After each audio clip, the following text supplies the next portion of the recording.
छल कपट हम लोगों ने सीख लिया है भारतीय जनता पार्टी से। उस वक्त 2016 में उनके पास भी संख्या बल नहीं था, लेकिन दोनों सीट जीते थे ना। तो आप भी हॉर्स ट्रेडिंग को बढ़ावा देंगे? हॉर्स ट्रेडिंग ने उनका जो मतलब बुरी कुछ आदतें हैं, हम चाह रहे कि उन बुरी आदतों को ले, क्योंकि अब भलाई का जमाना शायद नहीं रह गया। अब अखबारें क्या लिखे, वो नौकरी के लिए खबरें लिखते हैं। नौकरी के लिए जो खबर लिखी जाती है उसमें तथ्य कम रहते हैं, मिथ्या ज़्यादा होता है। ईडी के द्वारा जो सीलबंद लिफाफे दिया गया उसमें कौन सी कंपनियां हैं, आखिर उसका नाम तो सरकार को आधिकारिक तौर पर मालूम चला, जबकि ईडी ने कहा कि ये कोर्ट की जानकारी के लिए, आपकी जानकारी के लिए नहीं। तो ये जो कंट्रोडिक्शन है, आप बोल रहे हैं हम जांच कर रहे हैं। अरे भाई, हम जानना तो चाहते हैं आप किसकी जांच कर रहे हैं, ये बताने में आपको क्या दिक्कत है। आप बोल रहे हैं शेल कंपनी है, आखिर कौन सा शेल कंपनी है, उसका रजिस्ट्रेशन कहाँ पर हुआ, किस पते पर हुआ, कब हुआ। ईडी यदि इतना ही सही होती और यदि जांच इतना ही ट्रांसपेरेंट होता तो मनरेगा से डीएमओ तक, फिर सुने कि कोई डीटीओ भी जा रहा है। तो आखिर आप नरेशन क्या बनाना चाहते हैं, क्या नैरेटिव आप गढ़ना चाहते हैं? इलीगल माइनिंग कभी हुआ ही नहीं, और जो 9A का जो माइंस लिस्ट का मामला है, उन्होंने अपना पक्ष इलेक्शन कमीशन ऑफ इंडिया को रख दिया है। Let them decide. आप कौन होते हैं डिसाइड करने वाले? सवाल ये उठ रहे हैं कि सरकार क्या बचाना चाहती है, ये क्या छुपाना चाहती है, जांच क्यों नहीं कराना चाहती? नहीं, देखिए, ये तो न्यायविदों का विषय है कि उनका क्या स्ट्रेटेजी है कोर्ट के अंदर में।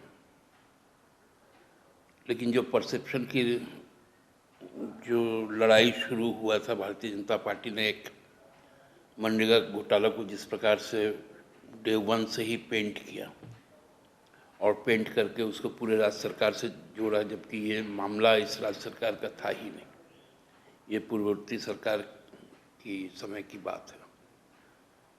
तो वही इंटेंशन ही उन लोगों का क्लियर हो गया था कि इस सरकार को टेंटेड किया जाए। उसी पे हमको लगता है कि जो हमारे जो लॉयर्स के टीम है, चाहे वो राज्य सरकार के हो चाहे माननीय मुख्यमंत्री के हो, उनके द्वारा ये स्ट्रेटेजी बनाई गई होगी, और जो अवेलेबल लीगल ऑप्शंस है उन सबों का इस्तेमाल होता ही है, और वही किया गया। नहीं, अब तो सवाल ये उठ रहा है कि सेल कंपनी को लेकर जो PIL हुआ या फिर माइनिंग को, तो सरकार के पास अगर कुछ नहीं है छुपाने को तो सरकार कह सकती थी कि जांच करा लिया जाए। फिर इसको रुकाना क्यों चाहती है कि सरकार? वो तो ना मुख्यमंत्री के खिलाफ है ना कुछ, वो तो पूरा इलीगल माइनिंग सेल कंपनी से। नहीं, देखिए, जांच के दायरे में तो सब चीज़ आ ही गई, तो मुख्यमंत्री ने तो ये नहीं कहा कि जांच आप रोक दो। मुख्यमंत्री ने कभी नहीं कहा, या राज्य सरकार ने इस बात को कभी नहीं कहा कि आप इस जांच को रोक दो। सर, उसमें जो सरकार की तरफ से जितना मुझे जानकारी मिली है, मैं कोर्ट में तो था नहीं और ना ही मैं लीगल एक्सपर्ट हूँ, लेकिन जो बातें सामने आई हैं कि जो ईडी के द्वारा जो सीलबंद लिफाफे दिया गया उसमें कौन सी कंपनियां हैं, आखिर उसका नाम तो सरकार को आधिकारिक तौर पर मालूम चला, जबकि ईडी ने कहा कि ये कोर्ट की जानकारी के लिए, आपकी जानकारी के लिए नहीं। तो ये जो कंट्रोडिक्शन है, आप बोल रहे हैं हम जांच कर रहे हैं। अरे भाई, हम जानना तो चाहते हैं आप किसकी जांच कर रहे हैं, ये बताने में आपको क्या दिक्कत है। आप बोल रहे हैं शेल कंपनी है, आखिर कौन सा शेल कंपनी है, उसका रजिस्ट्रेशन कहाँ पर हुआ, किस पते पर हुआ, कब हुआ, उसके बोर्ड ऑफ डायरेक्टर्स कौन है? 4 कंपनी तो आपके पूर्व कोषाध्यक्ष के नाम पर है। ये कोई आधिकारिक बयान है? नहीं, पर जो खबरें आ रही है, खबरें तो मुझे ये भी आती है कि यहाँ के भारतीय जनता पार्टी के बड़े बड़े नेताओं की कई खादानें हैं, कई शेल कंपनियां हैं। तो इसको अनुमान से थोड़ी चलता है कोई चीज, तथ्य से चलता है ना। आप ईडी यदि इतना ही सही होती और यदि जांच इतना ही ट्रांसपेरेंट होता तो मनरेगा से डीएमओ तक, फिर सुने कि कोई डीटीओ भी जा रहा है। तो आखिर आप नरेशन क्या बनाना चाहते हैं, क्या नैरेटिव आप गढ़ना चाहते हैं? तो हमको लगता है कि ये जो चीज़ें हैं ये स्वस्थ लोकतंत्र के लिए सही चीज़ें नहीं हैं। ईडी पे आपको विश्वास नहीं है जनरल को? निश्चित तौर पे है। तो फिर कह रहे हैं कि वो नरेशन बना रही है, पहले अप्रोच पे सवाल है। देखिए, ईडी अपना जांच करे, लेकिन उस पे जो भारतीय जनता पार्टी का एंगेज आ रहा है, उनके द्वारा जो इसकी कमेंट्री की जा रही है, हमें आपत्ति उस चीज का है। ईडी का आज तक कोई कमेंट्री नहीं आया। हमको लगता है कि 6 तारीख से आज 19 तारीख तक का हो गया, 13 दिन में एक भी आधिकारिक बयान ईडी के तरफ से नहीं आया। पूर्व में ईडी ने इस देश में कई जगह कई तरह की कार्रवाई की, और कार्रवाई के तुरंत बाद ईडी का अपना एक तरीका होता है, उससे वो मीडिया को भी ब्रीफ करता है और स्थानीय सरकार को भी ब्रीफ करता है। लेकिन आप बताइए ना, 13 दिन में केवल हम लोग देख रहे हैं कि ट्रैफिक डाइवर्ट हो रहा है। तो मेरा कहना यह है कि ईडी से आप जांच करवाइए, आपको जिससे जांच करवानी करवाइए। अब तो आज हमने एक ट्वीट देखा है कि अब एनआईए से भी जांच होगी। तो आप एफबीआई को भी बुला लीजिए, केजीबी को भी बुला लीजिए, सीआईए को भी बुला लीजिए, जिसको बुलाना है बुला लीजिए, इंटरपोल को ले आइए। ये कोई तरीका नहीं होता है ना। जनरल डर रही है क्योंकि हेमंत जी के छोटे भाई पार्टी में एक कद भी है, उनका युवा के अध्यक्ष भी रहे। वसंत जी पूरी तरीके से फंस गए इलीगल माइनिंग में। फिर अभी जो आपको किसने कह दिया इलीगल माइनिंग उन्होंने किया? यही तो परसेप्शन आप बना रही है Bharatiya Janata party. Illegal mining कभी हुआ ही नहीं।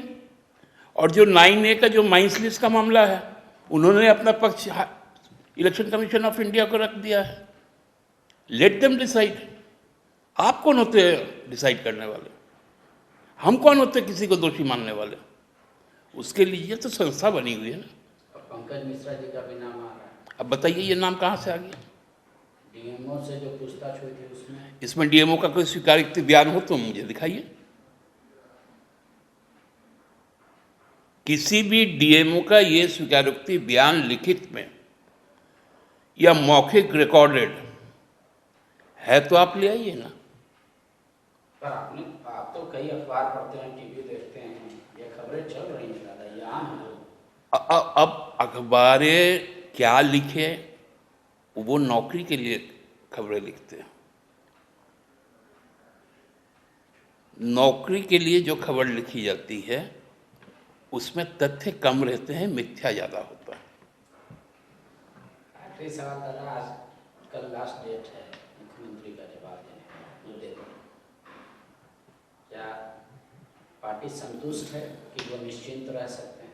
एकदम निश्चिंत है, और चीज़ें संविधान के अनुकूल होंगी, और संविधान से बाहर न कोई संस्था है न कोई व्यक्ति।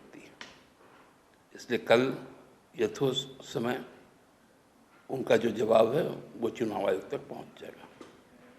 अभी जवाब दिया नहीं। डेट ही कल का है। तो ये ही मुलाकात के बाद अब कांग्रेस की तरफ से ये कहा जा रहा है कि जो उम्मीदवार होगा वो ज्वाइंटली होगा, आपस में सलाह मशवरा करके एक संयुक्त उम्मीदवार देने की बात कही जा रही है।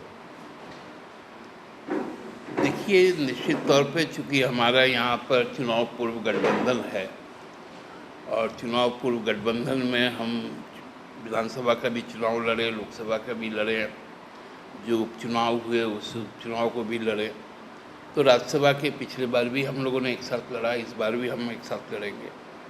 तो जो भी उम्मीदवार होगा वो साझा उम्मीदवार होगा, और जो विधानसभा का आज के परिस्थिति में जो गणित है, वो गणित हम लोगों को थोड़ा आसान्वित करता है कि दोनों सीटें हम जीत पाएंगे, क्योंकि यही छल कपट पिछले बार 2016 में हम लोगों ने सीखा है कुछ छल कपट। उस छल कपट को हम लोग कोशिश करेंगे कितना बुद्धिमान हुए हम लोग की आजमा पाए। तो ये माना जाए कि जेएमएम और कांग्रेस दो उम्मीदवार को खड़े करेगी, 2 सीट है तो 2 सीटें तो 2 उम्मीदवार तो होगी ही। लेकिन संख्या बल आपके पक्ष में नहीं है। हमने तो कहा कुछ छल कपट हम लोगों ने सीख लिया है भारतीय जनता पार्टी से। उस वक्त 2016 में उनके पास भी संख्या बल नहीं था, तो दोनों सीटें भी। लेकिन दोनों सीट जीते थे ना। तो आप भी हॉर्स ट्रेडिंग को बढ़ावा देंगे? हॉर्स ट्रेडिंग ने उनका जो मतलब बुरी कुछ आदतें हैं, हम चाह रहे कि उन बुरी आदतों को ले, क्योंकि अब भलाई का ज़माना शायद नहीं रह गया। उनका छल कपट कुछ सीखे हैं, कोशिश कर रहे हैं आजमाने का। यदि सफल हो गए तो हम लोग भी कपटी भाजपा का एक नया संस्करण होंगे। अच्छा, फुरकान के सीनियर लीडर हैं कांग्रेस के, वो कह रहे हैं कि पहले कमिटमेंट हुआ था उनको राज्यसभा भेजने का, और उस कमिटमेंट में भले जेएमएम का कमिटमेंट नहीं था, पर वो थे उस बैठक में जब जेवीएम को वो सीट दिया गया था गोड्डा की, वो राज्यसभा जाएंगे। देखिए, ये कांग्रेस का आंतरिक मामला है। कांग्रेस का आंतरिक मामला में हम लोग दखल नहीं देंगे। पार्टी तय करता है कि उम्मीदवार कौन है। हमारा उम्मीदवार कौन होगा ये ना कांग्रेस डिक्टेट करेगा ना आरजेडी डिक्टेट करेगा। कांग्रेस का उम्मीदवार कौन होगा ये ना हम डिक्टेट करेंगे ना आरजेडी डिक्टेट करेगा। तो ये डिक्टेशन से हम लोगों को बचना चाहिए। एक आखिरी सवाल दादा, जेएमएम के आप ये दावे के साथ कह सकते हैं जेएमएम का जो भी उम्मीदवार होगा वो जेएमएम का कार्यकर्ता होगा और झारखंड से होगा? जेएमएम का कार्यकर्ता हुए बगैर तो वो राज्यसभा में नॉमिनेशन फाइल ही नहीं कर सकता। ये तो मैंडेटरी है कि उसको प्राइमरी मेंबरशिप पार्टी का होना है। तो इसलिए ये नई बात कहाँ है। वो झारखंड से ही होगा? जेएमएम के तो झारखंड से बाहर भी ऑर्गेनाइजेशन काम करते हैं ना। बंगाल में हैं, उड़ीसा में हैं, हम छत्तीसगढ़ में हैं, हम तमिलनाडु में हैं, हम बिहार में हैं, हम आसाम में हैं। तो झारखंड मुक्ति मोर्चा का दायरा को आप बांध देना चाहते हैं क्या? thefollowup.in. Like, share, and subscribe. www.thefollowup.in